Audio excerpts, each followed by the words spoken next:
Active transport और bulk transport के बारे में बात करेंगे। हमने गए लेक्चर में पैसिव ट्रांसपोर्ट की बात की थी।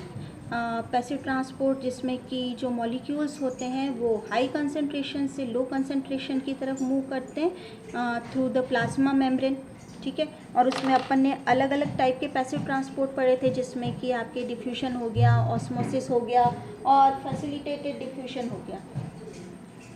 अब नेक्स्ट हम पढ़ रहे हैं active transport. Active transport through plasma membrane, इसमें मॉलिक्यूल्स जो होंगे लो कंसंट्रेशन से हाई कंसंट्रेशन की तरफ मूव करेंगे। मॉलिक्यूल्स जो होंगे लो कंसंट्रेशन से हाई कंसंट्रेशन की तरफ मूव करेंगे अगेंस्ट इट्स कॉन्सेंट्रेशन ग्रेडियंट, ठीक है। मॉलिक्यूल्स जो होंगे वो लो कंसंट्रेशन से हाई कंसंट्रेशन की तरफ मूव करेंगे, क्योंकि जो सेल जो होगी उसको ज़रूरी नहीं कि हमेशा मॉलिक्यूल जो है वो हाई कंसंट्रेशन की से लो कंसंट्रेशन की तरफ ही मूव करें।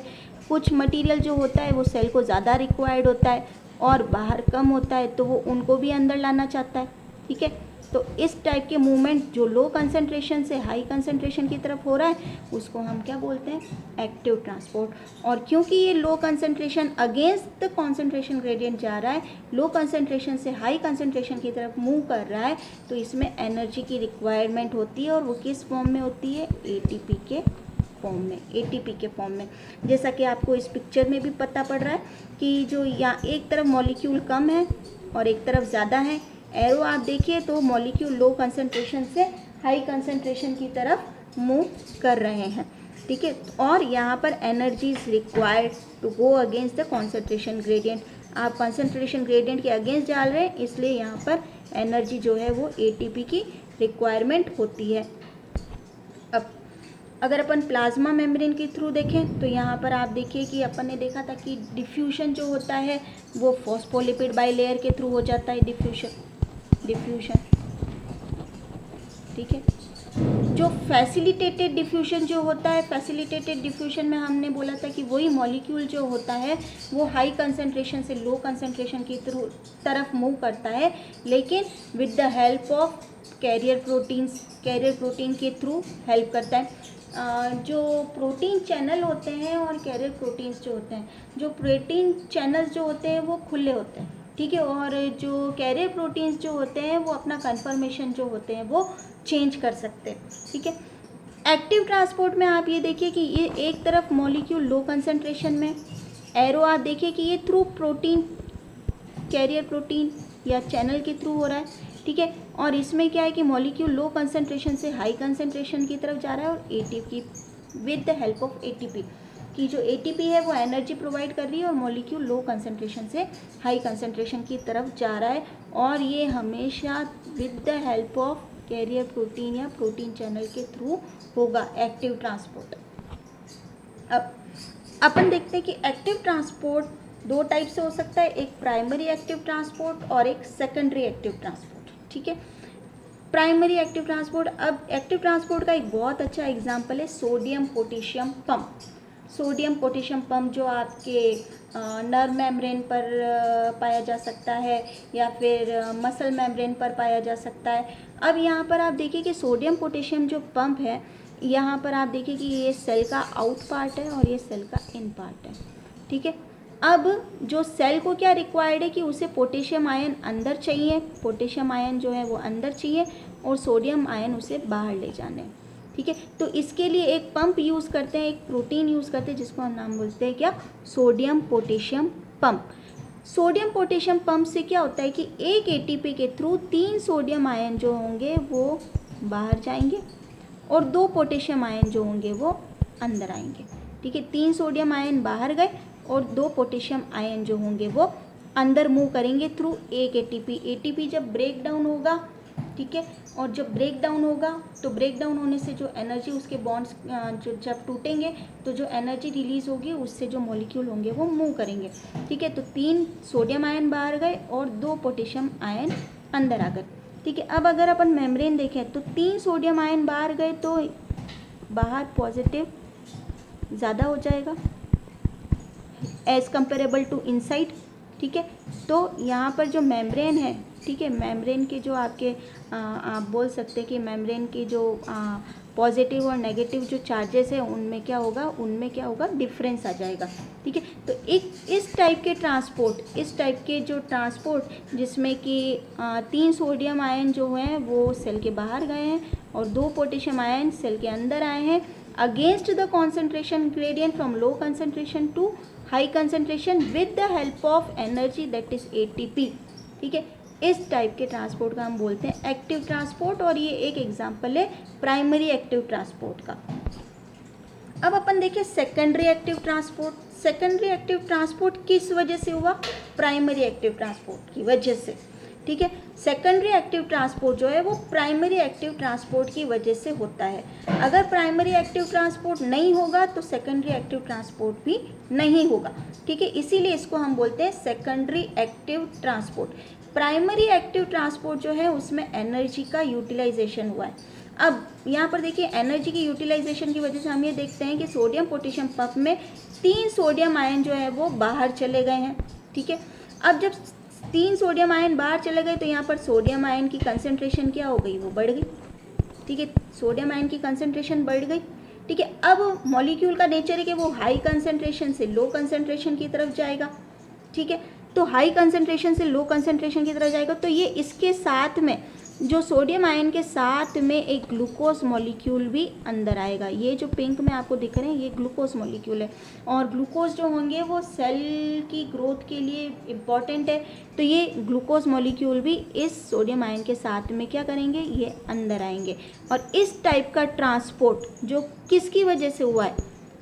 प्राइमरी एक्टिव ट्रांसपोर्ट की वजह से। और प्राइमरी एक्टिव ट्रांसपोर्ट में क्या हुआ था कि 3 सोडियम आयन जो हैं वो बाहर चले गए थे और उसकी वजह से उनका कंसंट्रेशन बाहर ज़्यादा हो गया और बाहर ज़्यादा होने से उनको अब हाई कंसंट्रेशन से लो कंसंट्रेशन की तरफ जाना है, ठीक है। और उसी की वजह से जब ये मूव करते तो इनके साथ में ग्लूकोज मॉलिक्यूल जो होते हैं वो भी सेल के अंदर मूव करते हैं और इस टाइप के ट्रांसपोर्ट को हम बोलते हैं active transport. Secondary active transport जो किसकी वजह से हुआ है, किस कारण से हुआ है? प्राइमरी एक्टिव ट्रांसपोर्ट की वजह से हुआ है। अब जो ट्रांसपोर्ट होता है वो अलग अलग टाइप का हो सकता है। ये यूनिपोर्ट हो सकता है या को ट्रांसपोर्ट होता है। यूनिपोर्ट जब एक मॉलिक्यूल जो एक प्रोटीन चैनल के थ्रू मूव करता है उसको हम बोलते हैं यूनिपोर्ट। सिम्पोर्ट मतलब जब 2 मॉलिक्यूल एक प्रोटीन चैनल के थ्रू 2 मॉलिक्यूल एक कैरियर प्रोटीन के थ्रू एक ही डायरेक्शन में मूव करते हैं तो उनको हम बोलते हैं सिम्पोर्ट। जैसा कि अभी अपन ने देखा ग्लूकोज और सोडियम आयन का, ठीक है।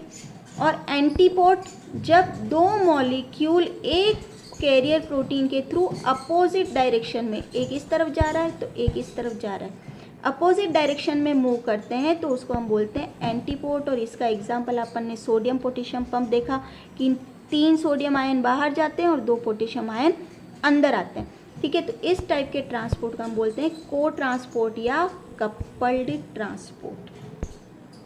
अब अगर अपन कंपैरिजन देखें बिटवीन पैसिव और एक्टिव ट्रांसपोर्ट में तो आप ये देखिए डिफ्यूजन हाई कंसंट्रेशन से लो कंसंट्रेशन की तरफ मूव कर रहे हैं मॉलिक्यूल, ठीक है। और यहाँ पर फॉस्फोलिपिड लेयर के थ्रू मूव कर सकते हैं। फैसिलिटेटेड और यहाँ पर एनर्जी की रिक्वायरमेंट नहीं होती है। फैसिलिटेटेड डिफ्यूजन में भी हाई कंसंट्रेशन से लो कंसंट्रेशन की तरफ मूव करते हैं थ्रू प्रोटीन चैनल या कैरियर प्रोटीन के थ्रू, ठीक है। यहाँ पर मॉलिक्यूल जो है वो प्रोटीन चैनल के थ्रू मूव करेंगे लेकिन without the requirement of energy. ये जिनमें कि डिफ्यूजन और फैसिलिटेटेड डिफ्यूजन है इनमें एनर्जी की रिक्वायरमेंट नहीं है, इनको हम बोलते हैं पैसिव ट्रांसपोर्ट। एक होता है एक्टिव ट्रांसपोर्ट। एक्टिव ट्रांसपोर्ट में मॉलिक्यूल जो है वो प्रोटीन चैनल के थ्रू मूव करेंगे, ठीक है, प्रोटीन पंप्स के थ्रू मूव करेंगे, ठीक है। और यहाँ पर एनर्जी की रिक्वायरमेंट होगी और ये मॉलिक्यूल मूव करेंगे कहाँ से? लो कंसंट्रेशन से हाई कंसंट्रेशन से, लो कंसंट्रेशन से हाई कंसंट्रेशन की तरफ मूव करेंगे। नेक्स्ट अपन देखते हैं बल्क ट्रांसपोर्ट या एंडोसाइटोसिस। जब मॉलिक्यूल जो होता है वो साइज में बड़ा होता है तो वो कैसे प्लाज्मा मेम्ब्रेन के थ्रू अंदर या बाहर जाएगा? तो ये 2 टाइप से हो सकता है, एक होता है एंडोसाइटोसिस और एक होता है एक्सोसाइटोसिस। एंडोसाइटोसिस मतलब सेल के अंदर लाना, ठीक है, सेल के अंदर लाना। अब ये 3 टाइप से हो सकता है, फैगोसाइटोसिस, ठीक है, जिसको सेल ईटिंग भी बोलते हैं, पिनोसाइटोसिस जिसे सेल ड्रिंकिंग भी बोलते हैं, और एक रिसेप्टर मीडिएटेड एंडोसाइटोसिस जिसमें कि रिसेप्टर्स इन्वॉल्व होते हैं किसी मॉलिक्यूल को, प्लाज्मा मेम्ब्रेन के ऊपर रिसेप्टर्स प्रेजेंट होते हैं और उनकी वजह से मॉलिक्यूल जो होता है उनके साथ अटैच होकर प्लाज्मा मेम्ब्रेन के थ्रू अंदर आता है सेल के अंदर। अब यहाँ पर अगर आप डायग्राम में देखें, एंडोसाइटोसिस ये 3 टाइप का हमने बताया था, फैगोसाइटोसिस, पिनोसाइटोसिस और रिसेप्टर मीडिएटेड एंडोसाइटोसिस। जो फैगोसाइटोसिस है, एंडोसाइटोसिस की हम बात करें, फैगोसाइटोसिस है एग्जाम्पल है जैसे कि आपके WBC या अमीबा, ठीक है। WBC का काम क्या होगा कि कोई भी बाहरी मटेरियल है, फॉर एग्जांपल बैक्टीरिया है, उसको वो एनगल्फ करेगा और अपनी बॉडी को या अपनी सेल को वो प्रोटेक्ट करेगा।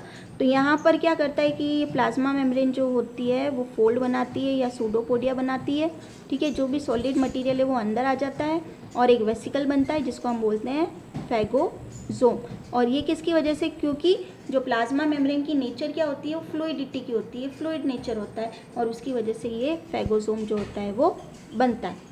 पिनोसाइटोसिस, इसको हम सेल ड्रिंकिंग भी बोलते हैं, ठीक है। सेल ड्रिंकिंग में जो भी आपके एक्स्ट्रा सेलुलर फ्लूइड में कोई मटीरियल है, ठीक है, प्लाज्मा मेम्ब्रेन सूडोपोडिया बनाएगी और जो मटीरियल होगा, फॉर एग्जांपल वाटर मॉलिक्यूल्स हो गए, उनको वो अंदर लेगी और ये वेसिकल्स के थ्रू सेल के अंदर आ जाएंगे। रिसेप्टर मीडिएटेड एंडोसाइटोसिस, कुछ मटेरियल जो है, अब आप यहाँ पे देखिए प्लाज्मा मेम्ब्रेन जो है उस पर रिसेप्टर्स प्रेजेंट होते हैं। रिसेप्टर क्या, प्रोटीन्स, रिसेप्टर्स प्रेजेंट होते हैं और ये अपने जो भी मटेरियल होता है उसके साथ में अटैच होता है, मटेरियल रिसेप्टर के साथ में अटैच होता है और फिर क्या बनती है, एक वेसिकल बनती है और अंदर आप देखिए साइटोप्लाज्म की तरफ एक कोटेड पिट भी पाया जाता है, ठीक है। और इसके थ्रू जो मटेरियल होगा इन रिसेप्टर्स के साथ में अटैच होकर वो सेल के अंदर आ जाएगा। कुछ ह्यूमन डिजीजेस जो होती हैं वो इन रिसेप्टर मीडिएटेड एंडोसाइटोसिस की फेलियर की वजह से होती हैं, जैसे कि आपके कोलेस्ट्रॉल होता है जिसे हम बोलते हैं लो डेंसिटी लाइपोप्रोटीन या LDL, और जिसको हम बैड कोलेस्ट्रॉल भी बोलते हैं, बैड कोलेस्ट्रॉल, ठीक है। और ये ब्लड से रिमूव किया जाता है, is remove from the blood, किसके through, by receptor mediated endocytosis के। लेकिन कुछ जेनेटिक डिजीजेज होती है जिसमें आपके familial hypercholesterolemia, familial hypercholesterolemia, ठीक है, फैमिलियल हाइपर कोलेस्ट्रोलीमिया। इनमें क्या होता है कि LDL जो रिसेप्टर्स होते हैं वो डिफेक्टिव हो जाते हैं या फिर मिसिंग हो जाते हैं और इसकी वजह से जो पीपल होते हैं उनको डिजीज़ेज हो जाती हैं, लाइफ थ्रेटनिंग लेवल के कोलेस्ट्रॉल हो जाता है उनके ब्लड में, ठीक है। तो receptor mediated endocytosis is necessary और अगर ये ना हो तो ये डिजीज़ को कॉज कर सकता है। अब अपन बात करते हैं एक्सोसाइटोसिस की। भाई हमने ले लिया मटेरियल, ठीक है, अब मटेरियल ले लिया, उसको डाइजेस्ट कर लिया, डाइजेस्ट करने के बाद या उसको यूज़ कर लिया, अब जो भी एक्सक्रीटरी मटेरियल है उसको हमें बाहर डालना है, एक्सक्रीटरी मटेरियल को हमें बाहर डालना है। तो यहाँ पर वही कि जो आपके वेसिकल बनी है, वेसिकल प्लाज्मा मेम्ब्रेन के साथ फ्यूज़ होगी और मटेरियल जो होगा वो बाहर आ जाएगा, ये एक्सोसाइटोसिस के थ्रू होएगा, ठीक है। अगर अपन समरी देखें तो हम ये देखते हैं कि ट्रांसपोर्ट प्लाज्मा मेम्ब्रेन में 2 टाइप्स हो सकते हैं, पैसिव और एक्टिव। पैसिव ट्रांसपोर्ट में एनर्जी की रिक्वायरमेंट नहीं है और ये हाई कंसंट्रेशन से लो कंसंट्रेशन की तरफ मूव करता है। एक्टिव ट्रांसपोर्ट में एनर्जी की रिक्वायरमेंट है और मॉलिक्यूल जो है वो लो कंसंट्रेशन से हाई कंसंट्रेशन की तरफ मूव करता है। पैसिव ट्रांसपोर्ट 3 प्रकार से होता है, डिफ्यूजन, फैसिलिटेटेड डिफ्यूजन और ऑस्मोसिस। और एक्टिव ट्रांसपोर्ट में आप प्रोटीन पंप्स हमने देखे, जैसे सोडियम पोटेशियम पंप हमने देखा, और बल्क ट्रांसपोर्ट जिसमें कि एंडोसाइटोसिस और एक्सोसाइटोसिस हमने आज पढ़ा। Thank you.